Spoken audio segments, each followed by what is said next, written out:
Kata Allah di dalam surat Al-Baqarah, "Syahrul Ramadan alladzi unzila fihi al-Qur'an hudal linnas wa bayyinatin minal huda wal furqan."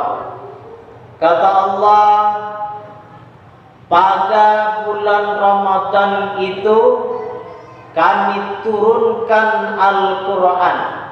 Syahrul Ramadan allazi, kami turunkan Al-Quran pada bulan Ramadan. Unzila fihil Quran hudal linnas, menjadi petunjuk bagi manusia. Jadi Al-Quran itu diturunkan di dalam bulan suci Ramadan untuk menjadi petunjuk bagi manusia. Bapak Ibu, lalu kapan Al-Quran itu diturunkan di dalam bulan suci Ramadan itu, Ustaz? Nah, ada beberapa pendapat. Yang pertama mengatakan bahwa Al-Quran itu diturunkan pada 17 Ramadan. 17 Ramadan. Tapi mari kita baca ayat tentang Al-Quran itu kapan diturunkan. Ini di dalam surat Al-Qadar, Allah Subhanahu wa taala berfirman. Kata Allah, Bismillahirrahmanirrahim, "Inna anzalnahu fi lailatul qadar." Sesungguhnya kami telah menurunkan Al-Quran pada malam Qadar, pada malam Lailatul Qadar. Al-Quran itu Bapak Ibu diturunkan pada malam Lailatul Qadar. Lalu Lailatul Qadar itu kapan datangnya? Maka dijelaskan oleh Rasul melalui hadis bahwa malam Lailatul Qadar itu datang pada 10 malam terakhir, tepatnya pada malam-malam ganjil.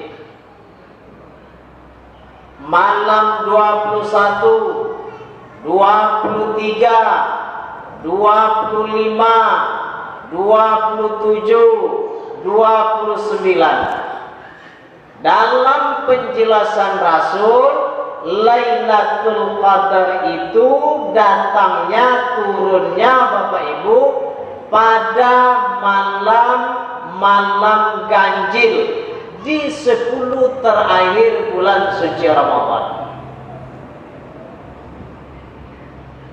Nah, tadi dijelaskan ayat pertama, "Inna anzalnahu fi lailatul qadar." Sesungguhnya kami menurunkan Al-Quran pada malam Lailatul Qadar. Berarti Al-Quran turunnya bukan 17 Ramadan. Al-Quran turun perkiraan antara 21, 23, 25, 27, 29. Dan begitu kalau melihat dari hadis baginda Rasul. Apa benar itu, Ustaz? Sementara orang mengatakan Al-Quran turun pada 17 Ramadan. Nah, inilah yang akan kita jelaskan. Al-Quran itu Bapak Ibu diambil oleh malaikat dari Allah Subhanahu wa taala. Al-Quran ini kan kalam Allah. Nah, diambillah oleh malaikat Jibril dari Allah. Diambil Al-Quran ini. Ketika Al-Quran itu diambil dari Allah oleh malaikat, Al-Quran belum ada tulisan Bapak Ibu, belum ada buku seperti yang kita baca sekarang, belum ada suara. tak ada suaranya, tak ada bentuknya, tak ada tulisannya. Seperti apa Ustaz? Wallahu alam bissawab. Itu ketika Al-Quran diambil oleh malaikat dari Allah Subhanahu wa Ta'ala. Tak tahu kita seperti apa dia. Maka dari Allah dia bawalah Al-Quran ini ke Lauhil Mahfuz. Sampai di Lauhil Mahfuz, Al-Quran yang tadinya Bapak Ibu tak ada suara, sampai di Lauhil Mahfuz sudah ada suara. Tapi belum ada tulisan, belum ada bentuk, belum ada kalimatnya, yang ada suara saja. Seperti apa suaranya? Wallahu alam bissawab. Hanya Allah yang tahu, tak tahu kita. Karena kita tak bisa mendengar, hanya bersifat suara. Nah, dari Lauhil Mahfuz, Al-Quran ini diturunkanlah lagi oleh Allah melalui malaikat Jibril, dibawa oleh malaikat Jibril sampai di langit dunia. Sampailah ke langit. Tadinya Al-Quran itu tidak ada suara, tidak ada tulisan, tidak ada bentuk, tidak ada bacaan. Sampai di Lauhil Mahfuz ada suara, tapi belum ada bacaan. Dibawa ke langit dunia, sampai di langit dunia, Al-Quran yang tadi hanya ada suara, sampai di langit dunia Al-Quran pun ada bacaannya. Tapi bukan bacaan seperti yang kita baca sekarang. Wallahu a'lam. Hanya malaikat Jibril yang bisa membaca itu. Nah, Al-Quran sampai ke langit itu Bapak Ibu itu diturunkan sekaligus 30 juz, 114 surat itu diturunkan sekaligus. Dari langit baru diturunkan lagi ke bumi. Diturunkan lagi ke bumi untuk disampaikan kepada baginda Rasul. Nah, dari langit ke bumi ke Rasul itu diturunkan secara beransur-ansur Bapak Ibu. Kalau tadi hanya ada suara, ya, bacaan, nah sampai diturunkan ke baginda Rasul, Al-Quran itu yang sudah ada bacaan tadi sudah bisa dibaca oleh baginda Rasul. Sudah ada suara, sudah ada bacaan yang bisa dibaca oleh baginda Rasul. Begitulah Al-Quran. Nah, Al-Quran yang turun kepada baginda Rasul itu Bapak Ibu turunnya beransur-ansur, tak sekaligus. Kalau dari Allah sampai ke Lauhil Mahfuz sampai ke langit itu tadi sekaligus 30 juz itu 114 surat. Tapi dari langit ke Rasul diturunkan beransur-ansur. Kenapa? Kalau sekaligus diturunkan kepada baginda Rasul, jauh taknya mah, tidak tiapal soalnya itu dong. Begitu. Walaupun Rasul itu mulia, tapi tak masuk di akal sebanyak itu sekaligus. Maka diansur-ansur lah dia. Kemudian kenapa beransur-ansur? Supaya sahabat ketika itu juga bisa hafal. Jadi disampaikan, diturunkan Al-Quran kepada baginda Rasul, lalu disampaikan kepada para sahabat. Sahabat hafal. Begitu. Nah, kemudian Al-Quran itu Bapak Ibu turunnya itu sesuai dengan kejadian-kejadian. Ada orang berjudi, turun ayat tentang berjudi. Ada orang berzina, turun ayat tentang berzina. Ada orang mencuri, turun ayat tentang mencuri. Nah, begitu Al-Quran itu turunnya dulu Bapak Ibu. sesuai dengan kebutuhan ketika itu. Sampai seluruhnya 114 surat itu. Nah, itulah Al-Quran itu. Nah, Al-Quran yang diturunkan kepada baginda Rasul itu, Bapak Ibu, turun pertama kalinya itu, itulah yang turun pada 17 Ramadan. Nah, begitu. Jadi turun yang pertama kepada baginda Rasul itu, itulah yang 17 Ramadan. Lalu yang Lailatul Qadar itu mana, Ustaz? Itu yang diturunkan dari Lauhil Mahfuz ke langit. Dari Lauhil Mahfuz ke langit, itu yang turunnya pada malam Lailatul Qadar.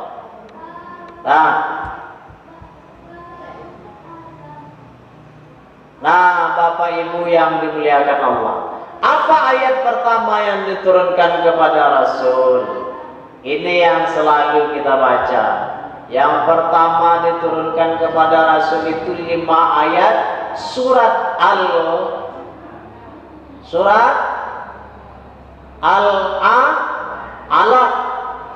Al-Alaq atau Al-Falaq, Bapak Ibu. Al-Alaq, jangan Al-Falaq pula. Al-Alaq. Apa Al-Alaq itu?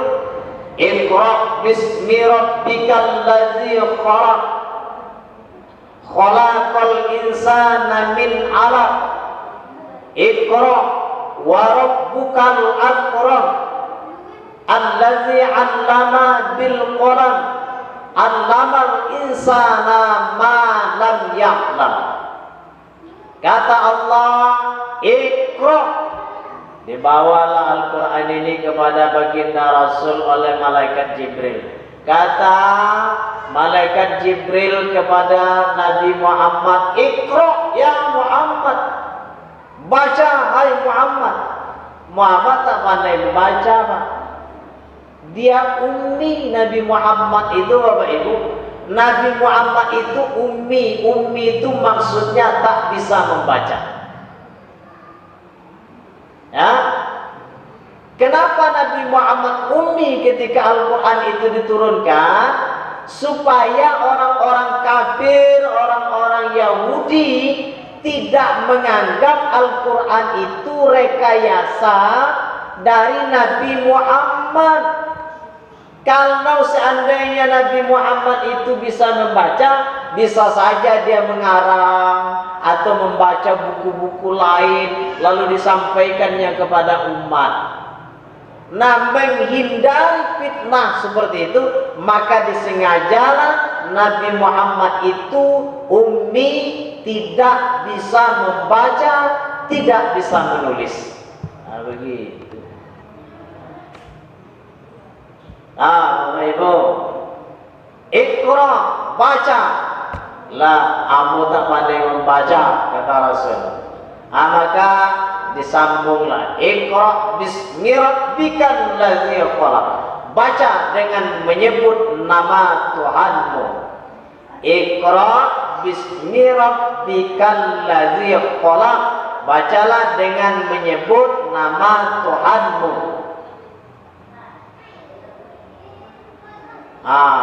Baca dengan menyebut nama Tuhan. Siap itu? Apa lagi? Iqra, baca lagi. Wa rabbukal akram. Perintah baca dalam ayat ini 2 kali, Bapak, dalam surat ini. Yang pertama, Iqra, suruh membaca. Iqra bismi rabbikal ladzi khalaq. Bacalah dengan menyebut nama Tuhanmu yang menciptakan kamu. Suruh baca dengan menyebut nama Tuhan yang menciptakan. Dalam ayat yang ketiga, Iqra, baca. Wa rabbukal akram, dengan Tuhanmu yang maha mulia.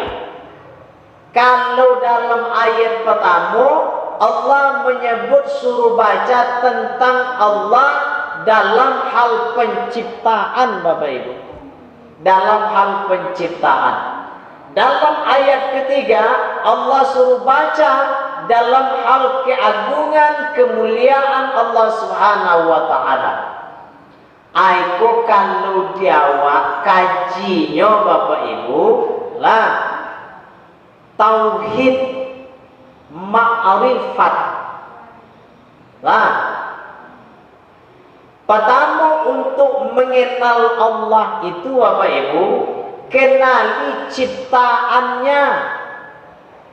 Makanya Nabi Ibrahim itu dulu Bapak Ibu mencari Tuhan itu dia melalui ciptaan Allah. Nabi Ibrahim mencari Tuhan itu dulu, mengenal Tuhan itu dengan mengenali ciptaan Allah Subhanahu wa taala. Kan begitu?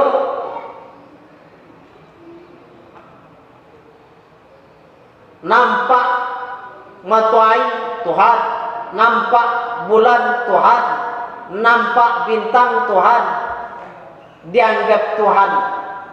Tapi setelah dia menyadari itu semua hilang, baru dia berpikir bahwa itu semua ciptaan.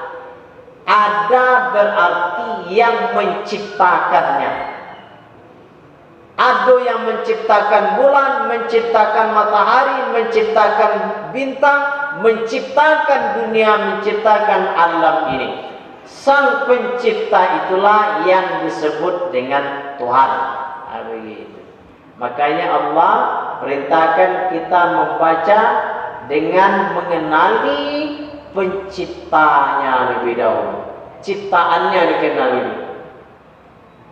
Dalam kaji awak Bapak Ibu, kan itu man arafa nafsahu faqad arafa rabbahu.